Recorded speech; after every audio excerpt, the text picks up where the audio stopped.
Now I get to introduce another hero. I get to introduce Senator Ted Cruz from the great state of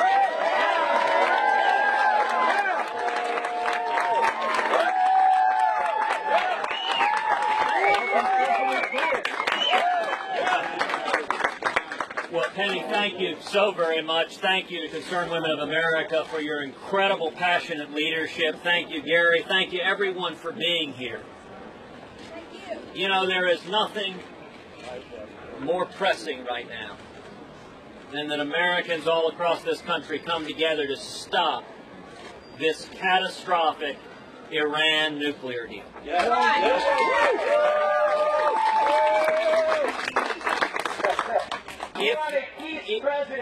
If this deal goes through, you know, diplomacy, not war. You know, the interesting thing about free speech. We want Ted. We want Ted. We want Ted.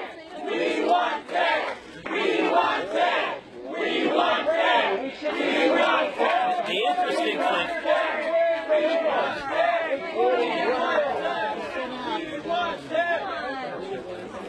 You know, it's very interesting to see those who profess to believe in free speech who are afraid of speech. Who shout down, but your friends and colleagues are not. Your friends and colleagues are not. That's what we don't like. Warmongering. Well, Young registered as our look, hold on a second, All right, sir, come forward. Come here, sir, you want to be part of the discussion? Come on. Hold on a second. This coat pink gentleman. Sir, you want to yell and scream, come forward. Come forward, sir. All right, you want to, all right, will your colleagues be quiet while you come forward? Will you ask your colleagues to be quiet? Let her talk. Senator, she can talk. I'm happy. Who wants to come forward? No, Medea. Here. We can have a discussion if we actually have a discussion without them shouting. Now let me say, if this deal goes through, three things will happen. Number one, over $100 billion. Number one, over $100 billion will flow to Iran that they will use to fund Hamas, Hezbollah, the Houthis, and radical Islamic terrorists. Those billions of dollars will be used to fund jihadists that will murder Americans, that will murder Israelis, that will murder Europeans. Does that make any sense? No, it doesn't make any sense, because the only way that we're going to stop Iran from getting a nuclear weapon, if indeed they're trying to get one, is to have this deal. That's not just what President Obama and John Kerry are saying. That's what the British are saying, the French are saying, the Chinese are saying, the Russians are saying, the Australians are saying, New Zealand is saying, Jordan is saying. In fact, it passed unanimously through the Security Council. So the entire world is saying this is the best deal that we're going to get to stop Iran from getting a nuclear weapon, to bring about a peaceful settlement of this problem. And what makes you think, as Ted Cruz, you know better than all of these countries together? You don't. What you have been pushing for is going to lead us to war. The American people, and I would think even these concerned women, don't want another war in the Middle East. That's right. What we want is peace in the Middle East, diplomacy. Just like we saw the flag go up in the Cuban embassy, that's diplomacy at work. 54 years of not talking to each other doesn't help. Just like with Iran, we need dialogue. If we get dialogue with Iran, I'm sure... Okay, so let's... Thank you, ma'am. Thank you, and I respect your right to speak. And thank you for giving me the opportunity to do so. Absolutely, but let's have some dialogue. So one of the things you said is if Iran is trying to get nuclear weapons. Well, the nice thing is I think in debates truth matters. Yeah. And you know, one entity, one person with whom there is no ambiguity in terms of whether Iran wants nuclear weapons is the Ayatollah Khamenei, is President Rouhani, both of whom explicitly say they are developing nuclear weapons. There is no doubt about it. Absolutely false. They say that there's a against nuclear weapons and that they're developing nuclear energy. But I don't trust them. I don't trust them. Ma'am, I did not interrupt you. I did not interrupt you, so I would ask you to show me the same courtesy. If you look at number one, I would note you did not respond to the irrefutable point that this deal will send over $100 billion to Iran, and those billions of dollars will be used to murder Americans by jihadists. You didn't respond to that. And let me make a second point. I recognize the folks in Coat Pink like to hold up signs saying peace with Iran. Do you know who doesn't reciprocate those views? Iran. Let me finish. I'll let you speak. Not true. In the midst of this negotiation, the Ayatollah Khamenei led thousands of Iranians in chanting death to America while they burned American flags and Israeli flags. The Ayatollah Khamenei is not remotely hiding. There is a reason he calls Israel the little Satan and America the great Satan. Because Iran has stated its objective to murder as many Americans as possible. They are not seeking peace with us. And indeed, President Rouhani was quite candid. If you want to know what this Iranian deal is, listen to President Rouhani of Iran that says, we have gotten everything we wanted out of this deal. This deal is a complete capitulation by President Obama to radical Islamic theocratic zealots who want to murder millions of Americans. Well, so can I respond? Just like there are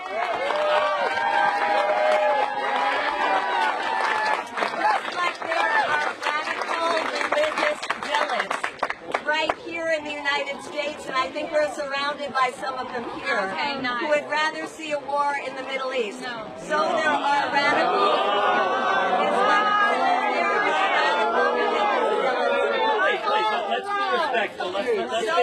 radical religious zealots in Iran. But that is not what Rouhani represents. Rouhani represents a moderate faction, and the majority of people in Iran, just like the majority of Americans, want to see this deal go through. We as people are desperate for peace. We think this nuclear deal is a good thing for peace. It's the radical religious zealots on both sides that don't want the deal. Okay, ma'am, I would ask you, please. I would. What planet is she from? Okay, listen. Let's all be respectful, but ma'am, I would also ask that you demonstrate respect for the people here. And insulting people here and calling them radical religious zealots is not. We are not insulting you. I would ask that you show the same respect. I will say, is it true that there are radical religious zealots elsewhere? Of course. The difference is nobody is proposing giving radical religious zealots nuclear weapons to use to annihilate anyone who has a different faith than they do. Rouhani is not the power in Iran. It is the Ayatollah Khamenei who has pledged death to America. In fact, let me tell you about 2 days, 2 holidays they celebrate in Iran. In America, we have holidays. We have the 4th of July, we have Thanksgiving, we have Christmas. Just about 2 weeks ago, in Iran, they celebrated a day called Al-Quds Day. Al-Quds Day is known in Iran also as Death to Israel Day. It is when they come together and chant that they seek to annihilate the nation of Israel. Then there's another day they celebrate. It is called Death to America Day. Death to America Day is the anniversary of Iran seizing Americans hostage in the late 1970s. On Death to America Day, every day, thousands of Iranians come together, they burn American flags, and they chant Death to America. I believe in peace. I believe in peace through strength. Sir, we brought forward someone from your group. Please be respectful and have a conversation instead of trying to shout down views that you're unable or unwilling to respond to. I believe in peace through strength. If history teaches anything, it is that weakness and appeasement only invites war. There was a time when Neville Chamberlain came back from Munich and said, we have peace for our time, with another lunatic, homicidal maniac. And that resulted in millions losing their life. Let me tell you, Barack Obama's weakness and appeasement of the Ayatollah Khamenei increases the likelihood that millions of Americans, millions of Europeans, millions of Israelis may die. The best way to avoid military conflict is peace through strength.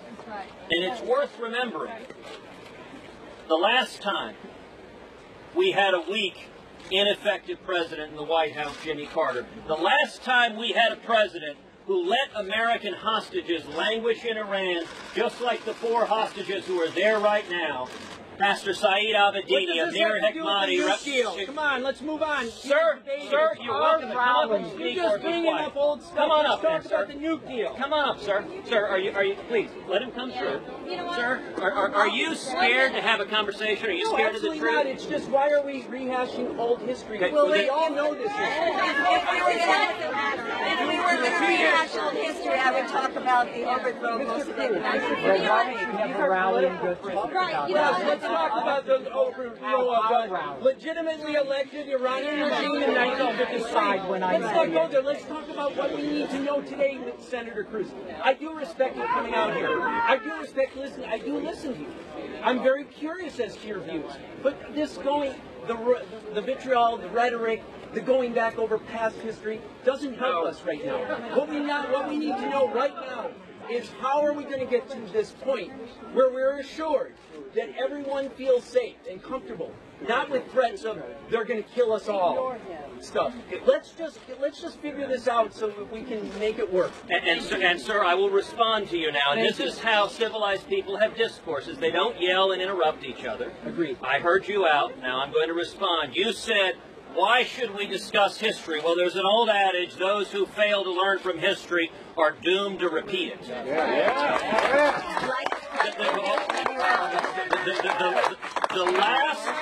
The last ineffective, weak president we had, Jimmy Carter, wrung his hands in impotence while our hostages languished in Iran. This president, like Jimmy Carter, is leaving 4 American hostages in Iran. I would ask people to look at their faces, and please don't block these men who are suffering. Pastor Saeed, sir, I didn't interrupt you.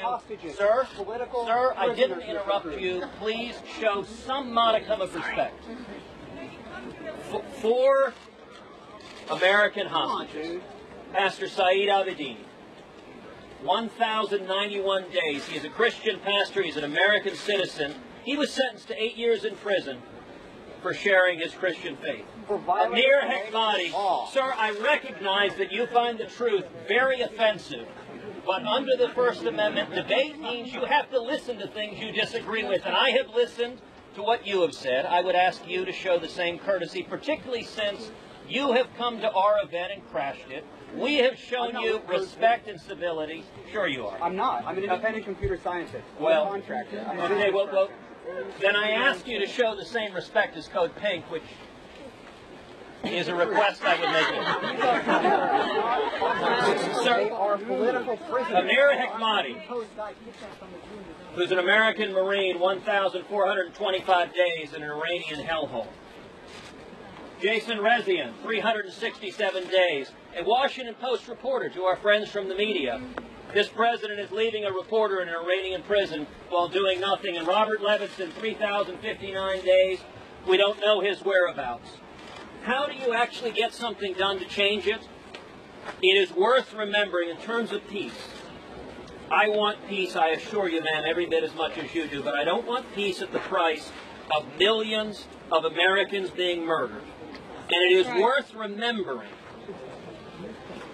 that Iran released our hostages in 1981, the day Ronald Reagan was sworn in. If you want peace, peace through strength yields peace.